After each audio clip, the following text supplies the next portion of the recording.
Et si ce podcast était le début de votre nouvelle vie en Espagne?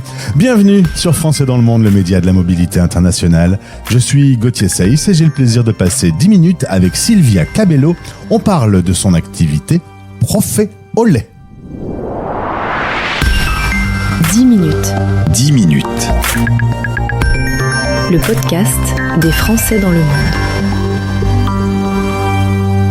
L'Espagne est le premier pays où se trouvent nos auditeurs dans le monde. Il faut dire que c'est un pays qui a pas mal d'avantages. Et si vous comptez vous y installer dans les prochaines semaines, prochains mois, il y a un petit détail à régler, c'est d'apprendre l'espagnol. Et j'ai peut-être une solution pour vous avec mon invité, Silvia, qui est au micro de la radio des Français dans le monde. Bonjour, bienvenue. Bonjour Gauthier, bonjour tout le monde. Buenas d'ailleurs, j'aurais dû dire. Ah, buenas. Voilà. Oui. Buenas, comme ça, c'est parfait. Hola. Hola. Alors, on a plusieurs déclinaisons. Justement, l'idée de ce podcast, ce sera d'expliquer un peu ta méthode, comment tu vois les choses. Aujourd'hui, tu es en France, on va le raconter à nos auditeurs, et tu enseignes l'espagnol pour que les prochains expats puissent mieux vivre leur expatriation. L'idée quand même, c'est d'être à l'aise avec une langue. On dit toujours que les Français sont nuls en langue. Qu'est-ce que tu penses de ça? Et il faut dire que les Espagnols, on a l'impression que nous, on est nuls en langue aussi.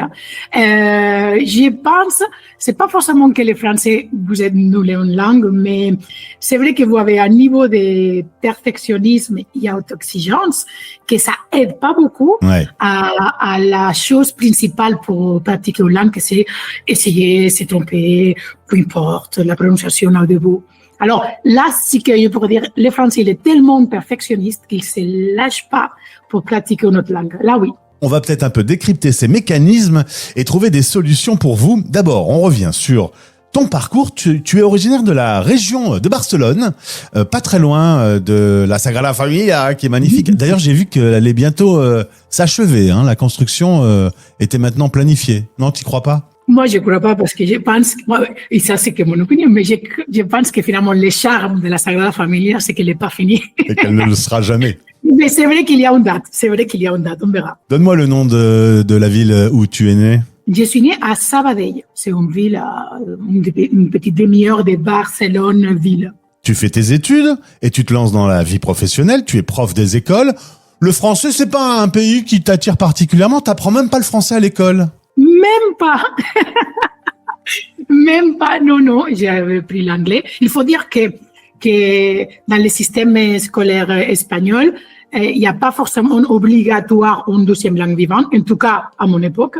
Alors du coup, moi, c'était l'anglais et le français, ça ne m'avait pas plus attiré que ça. Alors un jour, tu vas décider d'aller avec des amis à une grosse fête populaire à Valencia, pas très loin. Tu descends un tout petit peu. Voilà, les grosses fêtes espagnoles. Les Français savent faire aussi des grosses fêtes populaires. Comment elles s'appellent, celles-ci? C'est les fêtes qui s'appellent Las Fallas et ça passe toujours autour des mi-mars un peu. Et c'est pour faire la mini-explication parce que c'est quand même une fête assez curieuse. Il y a des grosses sculptures, mais énormes, je parle des mètres et des mètres, faites en papier carton. Et souvent, il y a de l'humour, de la critique politique, de l'actualité. C'est assez sympa. C'est un musée vivant. C'est dans la rue. On peut voir. Il y a différents quartiers. Les quartiers exposent leurs fallas parce que c'est statue énorme. C'est une faïence. Et à la fin de la semaine, toutes les faïences vont brûler. Sauf la gagnante qui va rester un année dans la mairie de Valence. Et à part de ça, il y a des pétards toute la journée. C'est une super fête. Mais c'était sympa.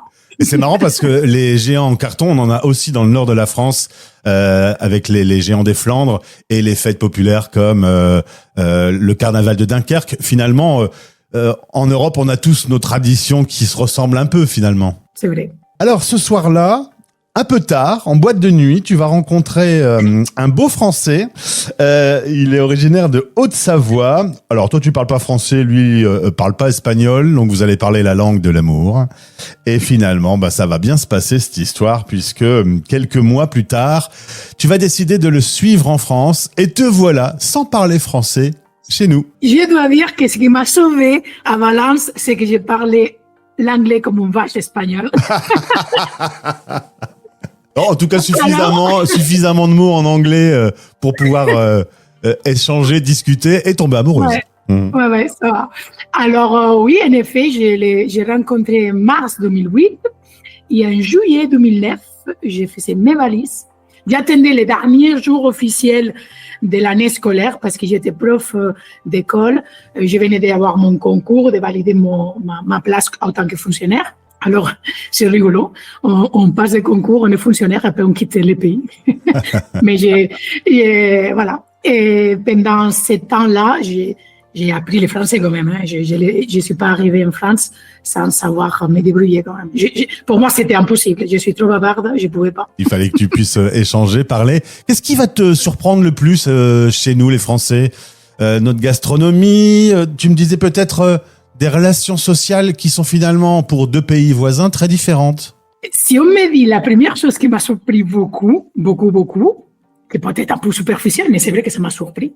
Parce que nous, en tant qu'Espagnols, on a l'idée de que l'Espagne, on boit beaucoup à niveau d'alcool. Et c'est vrai que socialement, l'alcool, il est super intégré au-delà de vouloir juger. Mais c'est vrai, c'est dans la culture. Et le côté d'aller au bar, les bars, c'est un point de toutes les générations, on se retrouve là-bas. Et en France, c'est vrai qu'il n'y a pas ce côté aller autant dans les bars, sinon c'est plutôt chez les uns, chez les autres. Mais je me suis rendu compte, je dis non, mais si les Français, ils savent faire la fête aussi, c'est pas que les Espagnols, on les fait autrement, mais on avait comme cette idée, j'avais cette idée, je dis pas tout le monde, que peut-être ils étaient moins fêtards et tout. Et c'est vrai qu'on fait la fête peut-être différent, mais quand même, si on veut venir en France, si on veut s'amuser, on avait l'opportunité. En tout cas, c'est la première réflexion que je me fais les premières années. Alors, tu fais la fête, mais tu fais aussi prof d'espagnol pendant 7 ans. Et en 2016, tu vas décider de te mettre à ton compte. Ça va s'appeler Profeole. Le site web est disponible dans le descriptif de ce podcast. Tu t'organises notamment puisque, avec ton mari, tu bouges en France, donc à proposer ton service online. Et même avant le Covid, tu vas t'organiser dans ce sens-là. Résultat, justement, quand il y a le Covid, tu vas pas mal cartonner. Ta cible, c'est parler aux futurs expats qui vont s'installer en Espagne.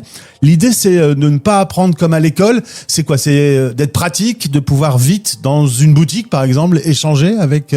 Je dirais carrément, c'est débloqué à l'oral. C'est pas que les futurs expatriés. Je travaille beaucoup avec des personnes que ça fait 1, 2, voire 3 ans qu'ils sont en Espagne. Et qu'ils se pensaient que, j'arrive en Espagne, en 3 mois, je vais être bilingue parce que c'est simple, c'est langue latine. Je mets là-haut, là, à la fin, ça fera bien. Et, non, avec les voisins et tout. Et finalement, c'est pas aussi évident que ça, apprendre de façon autodidacte. Il y a des personnes qui arrivent. Je vais pas dire que non. Il y a des personnes qui arrivent, il y a des personnes qui, avec des séries de télévision, une appli, et voilà, ça arrive. Il y a des personnes qui ont besoin de l'aide. Alors, pour ces personnes-là, ces personnes qui se considèrent nuls en langue, qu'ils n'avaient même pas pensé dans sa vie d'adulte qu'ils allaient devoir apprendre une nouvelle langue, c'est là où ma méthode est. C'est un peu le reflet de ce qui m'est arrivé à moi. Ouais, dans l'autre sens, en fait. C'est la même chose dans l'autre sens. Et donc, tu privilégies le fait de parler, une pratique quotidienne. Justement, avec les personnes avec qui tu travailles, il y a beaucoup d'échanges de fichiers sons. L'idée, c'est vraiment pratiquer, et surtout, si c'est pas parfait, c'est pas grave. L'idée, elle est celle-là, mais avec les structures et la réflexion pédagogique de mon côté, pour que ça soit structuré. C'est-à-dire, oui, il faut parler, mais bon, en même temps, si on n'a pas les outils pour parler, je dis pas que le vocabulaire, sinon les structures ou un peu le fonctionnement de la langue, on est plus vite limité. Alors, c'est pour ça qu'il y a la partie un peu de structure, qu'est-ce qu'on a besoin, pas tout, sinon les basiques pour pouvoir se débrouiller. La pratique, parce que l'expérience nous a dit que mémoriser les choses par cœur, comme on a fait au collège ou au lycée, c'est trop bien pour avoir une note, mais pas pour parler. Je me rappelle encore mon premier voyage à Londres, j'étais scotché. La moyenne que j'avais en anglais avec comment je me suis débrouillée à l'oral, c'était... Ça n'avait rien à voir. Alors, c'est équilibré ça, surtout. Et oser parler, oser se tromper, accepter son accent. Il y a des personnes que l'accent, ils vont l'effacer très, très, très vite. Il y a des personnes qui vont l'effacer jamais. Je suis un exemple. Je suis partie, je pense, pour être une personne qui jamais va effacer son accent espagnol. Et en même temps, c'était pas forcément un objectif. Si j'arrive à me communiquer, à que toi, Manu, tu me comprends, j'espère que les personnes qui écoutent cette podcast aussi, le reste, ça fait mon charme, on va dire. Ben c'est ça, c'est que finalement, tout ça est un outil pour communiquer. Et tant qu'on se comprend, même si c'est pas à la perfection, le message est passé. Tout à fait. Alors comment ça se passe avec toi? J'ai vu qu'il y avait une première séance gratuite. Si le projet de s'installer ou si on vient de s'y installer et que quand on va chercher son pain, on comprend rien du tout et qu'on panique un peu à ce niveau-là, on te contacte. En fait, il y a une petite séance d'information, c'est-à-dire j'ai besoin aussi de savoir les projets de la personne. Juste avant qu'on commence l'interview, je t'ai parlé que pour moi, c'est super important savoir les pourquoi de la personne. C'est-à-dire, apprendre une langue, c'est pas forcément facile, c'est pas forcément toujours agréable. Il faut arrêter de se mentir qu'on aura la motivation tous les jours, surtout dans une vie d'adulte où on a plein de responsabilités et des choses, et voilà. Alors, du coup, il faut qu'il y ait quelque chose qui nous tienne vraiment, que l'engagement soit fort. Alors, les personnes qui vont s'installer, ils ont hors de question pas se débrouiller dans une autre langue. Il n'y avait pas cette option-là. Je ne voulais pas arriver à un pays où je dois aller à l'hôpital, où je voulais trouver un travail sans me débrouiller. J'ai horreur de dépendre des autres. J'ai horreur d'être assistée. Alors, être une assistée qu'on me traduise tout le temps, moi, aller avec les Google Translate ou même avec les nouveaux casques de IA qui me traduisent, pour moi, c'était impossible. Il y a des personnes qui sont OK, c'est parfait. Il y a des autres personnes qui ils se sont installés, ils se sont débrouillés un petit peu, mais après, ils se rendent compte qu'ils vivent une vie très superficielle. Ouais. C'est-à-dire, oui, j'achète les pains, j'ai dit bonjour à les voisins, mais finalement, j'ai vu une vie ici, c'est un peu pièce de théâtre, un peu. Parce qu'il y a rien qui se passe, je peux pas créer des vrais liens. Et au-delà qu'à niveau culturel, peut-être ça peut être plus facile ou moins facile, dépend comment on est, ou dépend dans la région où on est, ou dans les cercles sociaux où on tombe. Il y a un côté linguistique, on est d'accord? Bien sûr. Et oser parler, oser se tromper, oser aller vers les gens. Eh bien, osez contacter Sylvia de la part de la Radio des Français dans le monde.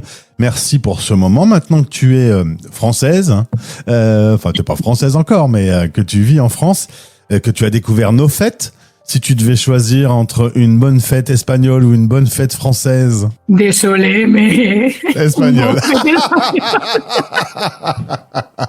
Tu m'as regardé avec un regard dire... je vais devoir être honnête, Gauthier. Ah voilà, je suis désolée, oui.